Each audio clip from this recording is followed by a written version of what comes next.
Hi, I'm Eleanor, and welcome back to The Only Real Property. Today I'm going to be talking in more depth about what has very quickly become one of my favorite contemporary poetry books.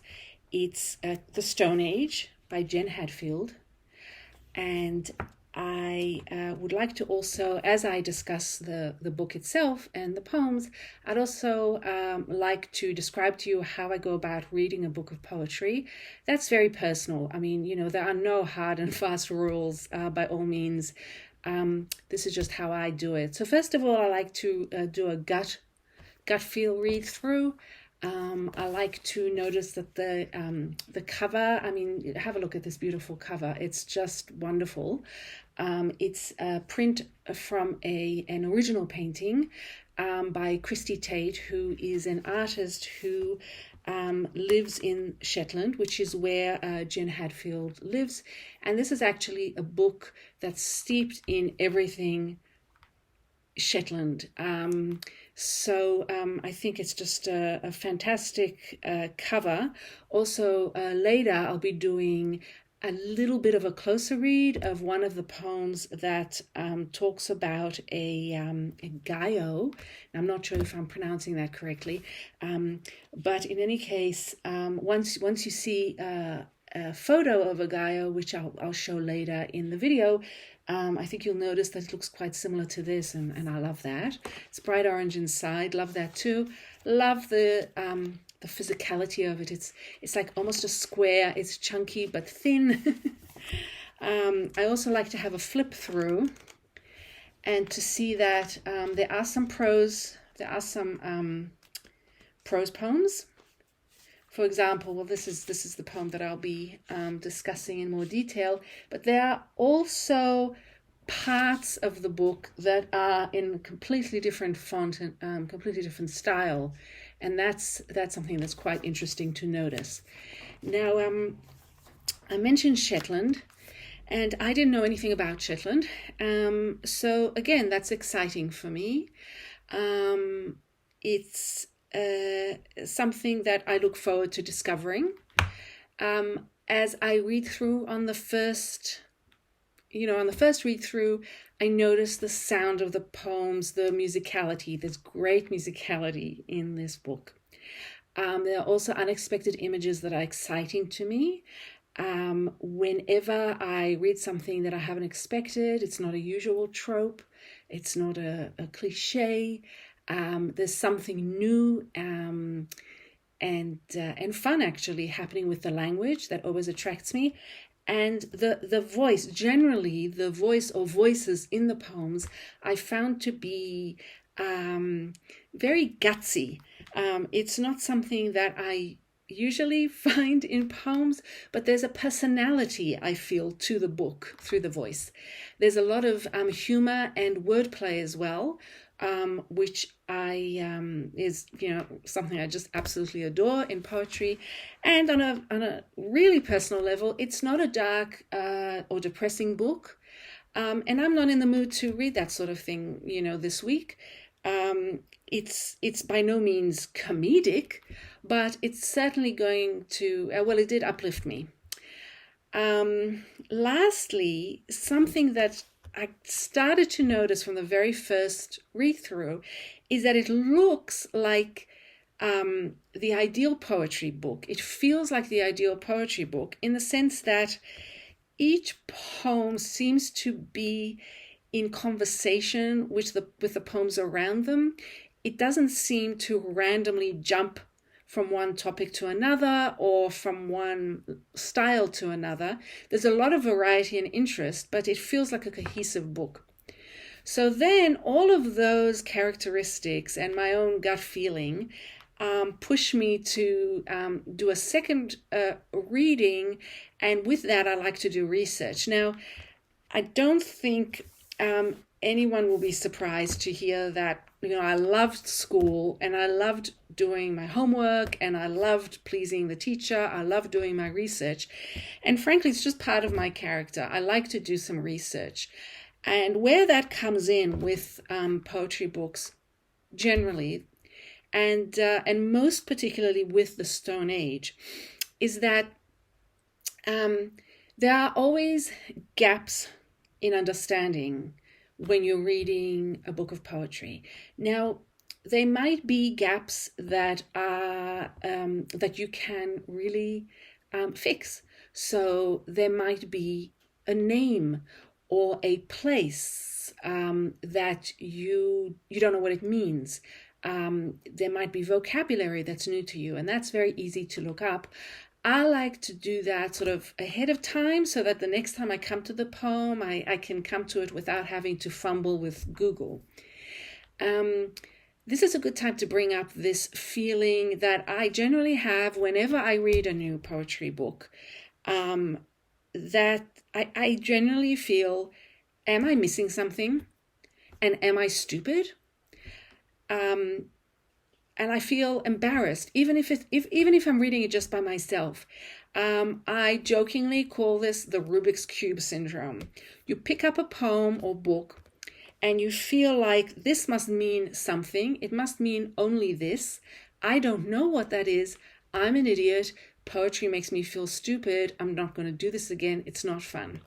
So what I do is I try to find out what gaps can be filled. And then I'm more open to accepting the fact that this is a book of open poetry. So that means that not everything is going to have an exact meaning, and meaning sometimes isn't even necessarily the first thing you're looking for as a reader. So coming back to the things that you can help yourself with, and this is very personal, depending on what, how much you want to know. You might not want to know anything, but I do like to look up a bit more about the biography of the poet. I like to look up interviews that they've done, perhaps. They're usually available, because of the some marketing of poetry books. Then, obviously, I also like to look words up in the dictionary. I Google things. This is different from novels. I don't do this half as much in novels. It's just something that poetry lends itself to, and I think we're really lucky that we have the internet now to help us with this. Funnily enough, as I was doing the research, I noticed that that the notebook I was writing my notes in was actually something that I had picked up as a treat for myself the last time I went to Melbourne, and it's a notebook that's made out of stone. So fittingly, I wrote my research notes on that. It's an Aussie company called Karst, Karst. I mean, what are the chances? So they have, I just thought I'd add that because it just tickled me. And they also have pencils. So I got myself a pencil and a notebook. I love stationery. And they're both, so instead of being made of wood, they're made of stone. So anyway, that's a digression. So let's get back to it. So I've done the second reading with the research. And now I realize that it's up to me to really put in the imaginative work to decide what the poems mean to me. So to embrace the openness of them, and to let go of my inhibitions that I had before. So at this point, I actually realized that this book is the exact book I needed at this time. And I think when you're reading a poetry book, that when that happens, it is quite rare. There are not many poetry books being written these days. I'm discussing, contemporary, poets who are writing today. So when that happens, I embrace it, and it makes the work all the more worth it. So then I go into the third, what I call a closer reading. So for that, I'll give you an example. What I did was I picked a poem that I thought, oh, this might be my favorite poem so far. It just stuck with me, and in an interesting, it had interesting. It had an interesting openness. So I didn't feel compelled to solve it like a riddle. Um, and I thought, okay, I'll go back to that. So this is the poem is Gaio. I am going to pronounce it like that, but if you do know how to pronounce it, because I couldn't find it anywhere, please let me know in the comments. I knew what it meant because the title Gaio, that is, because I found it in the notes at the back of the book, which is very helpful. So what I'm going to do now, I'm going to turn to the poem itself, and I'm going to read through it, and then discuss a little bit more. Okay, so as you can see, this is the notes page. Gaio is the Shetland dialect. It's a steep-sided inlet. Very handy because Google doesn't have that at all. I still don't know how to pronounce it, but maybe someone in the comments will help me.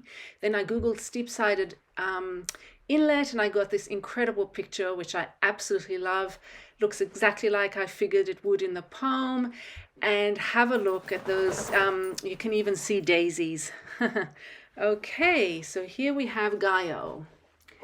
You tell me people like me don't have feelings, and you wonder why I don't call myself a person.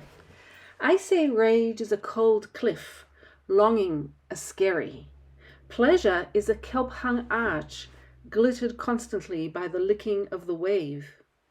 Tenderness is a sandbar, joy an overhang of shiversome schist. You navigate the arch, the skerry. You land, cast off. You take a pleasure cruise. A stripped feather twirls on the oily swell. The sea stack recedes into heavy, bright mist. But I'm the quartz, the basalt, the gabbro. And if I had children like people have children, I would crash them in a daisy gentleness. They'd fledge from the gargling kindergarten of the Gaio. Okay, so I hope that you got from the first reading at least some of the lilt, the musicality, the unexpected pleasure that is this poem. And a few things that come to mind. This is not a very close reading. I just want to introduce the poem to you with a few interesting things that I've noticed. I'd love for you to put in the comments what you think of the poem, if you like, because each one of us is going to have a different take on it. So to start with, you tell me people like me don't have feelings.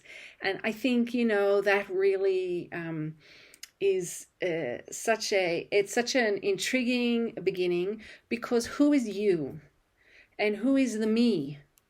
And when the speaker in the poem says people like me, what does that even mean? So this is an example, a brilliant example of how open poetry can be.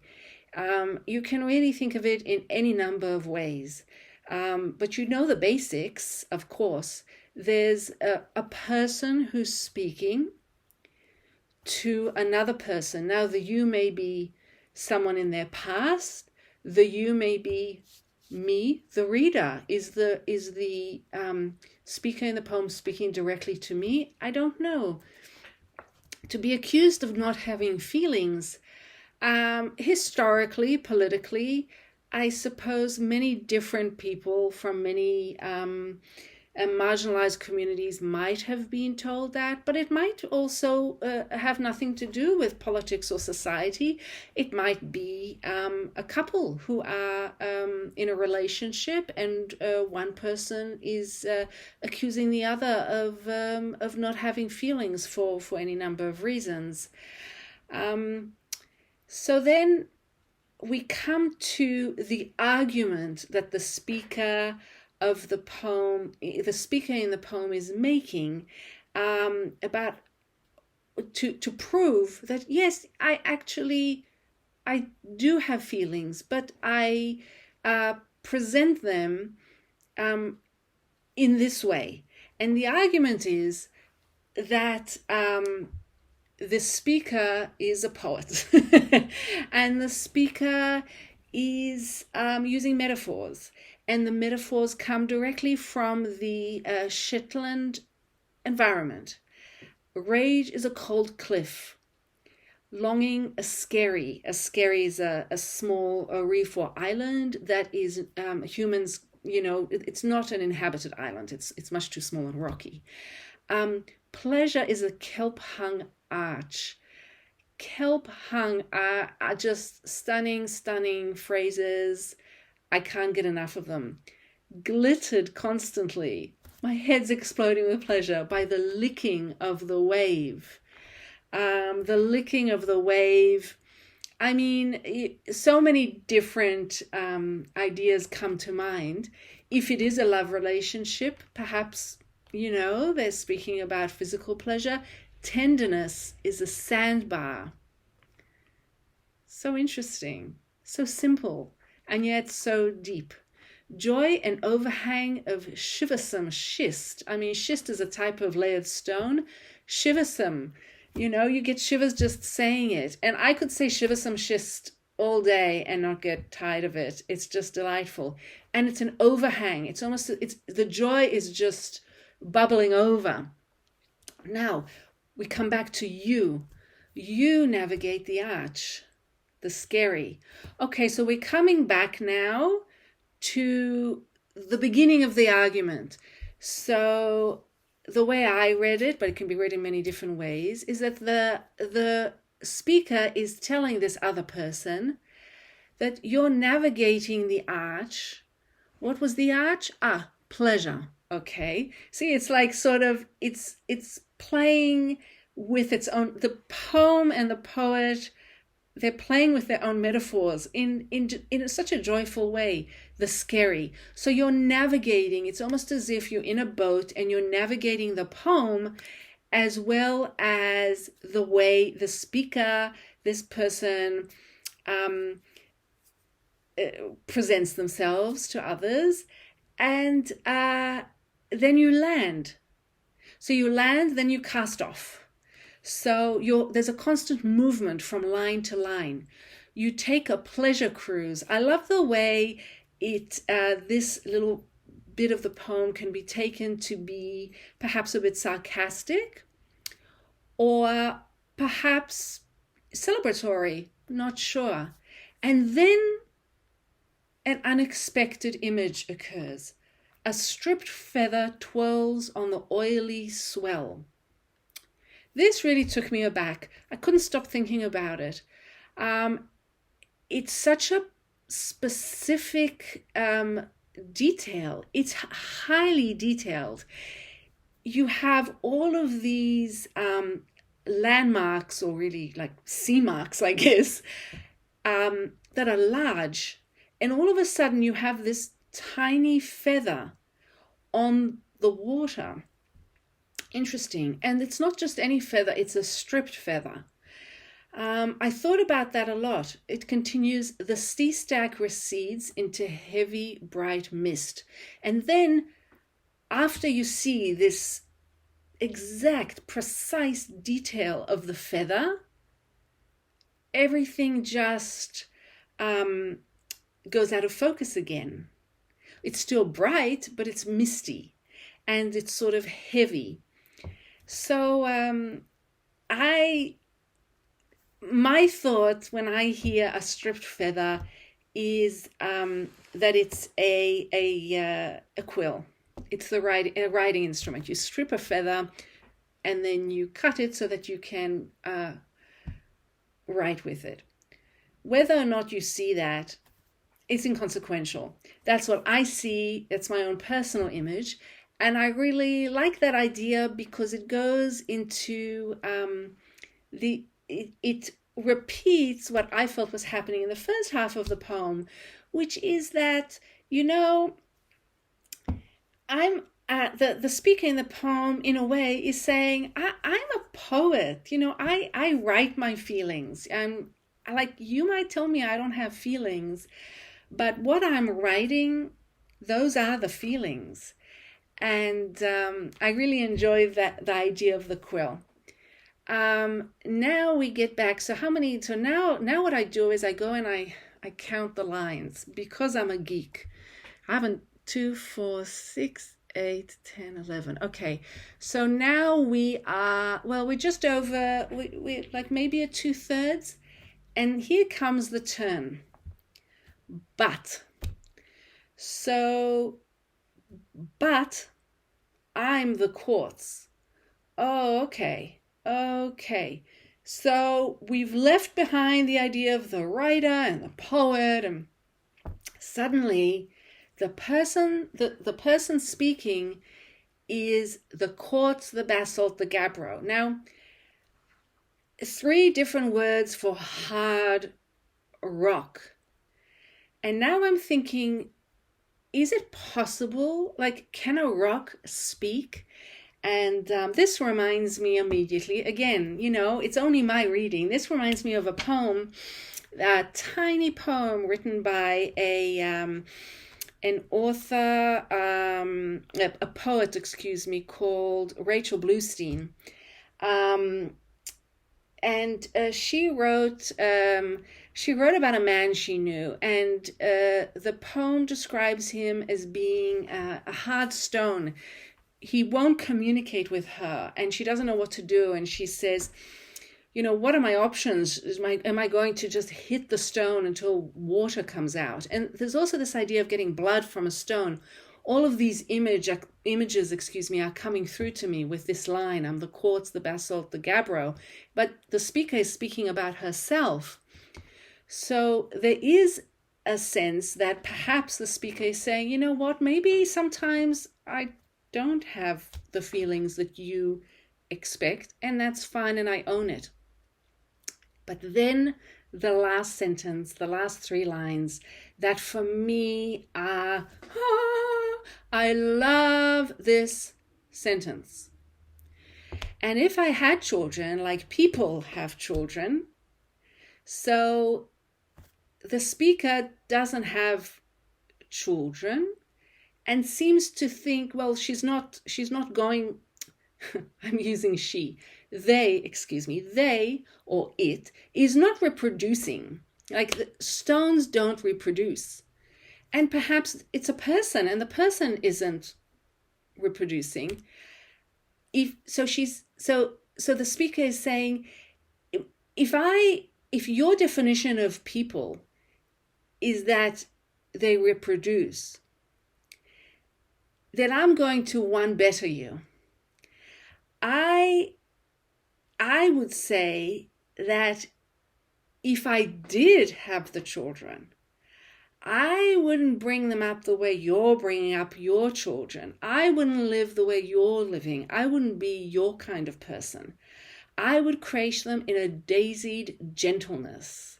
And that brings me back immediately to that image, if you remember, that I found, on the internet of the Gaio, which must have been in summer, and all of the what looked like daisies around the green grass around this inlet with the water coming in.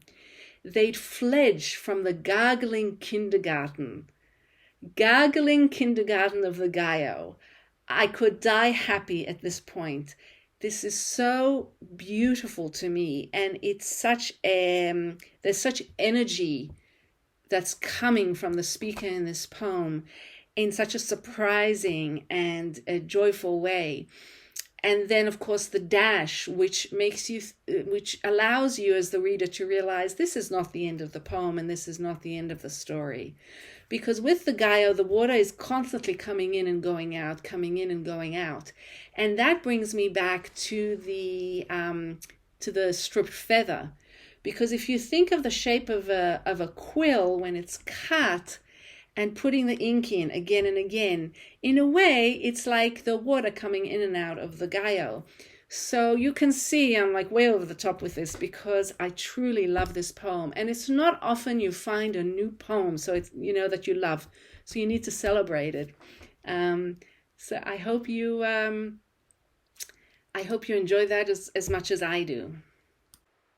Okay, so I gathered just a few images from my research that I thought might be helpful to give you an idea. This is, there are many, many more images that come to mind, but these are the ones that I thought might develop an interest in you and maybe encourage you to look into this book because I do want to share it with a lot of people. And I highly recommend it. This is Scotland, and you can see on the far right a group of islands. That's Shetland. This is a scary Hardinger fiddle, a nickel harper with those funny teeth. That's deep time that she discusses.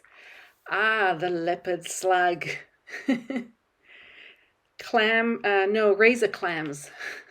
Limpets. And next, my very favorite, how stunning, nudie branch. Skunk cabbage. I believe it's considered a weed.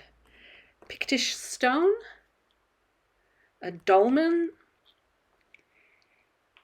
And this is from the last poem, Radiant Star. Could be the name of a ship. Okay, as you can see, it's getting dark outside, and I wanted to say goodbye until next time. I wanted to remind you, the only real property is the property of the mind. See you in the next video.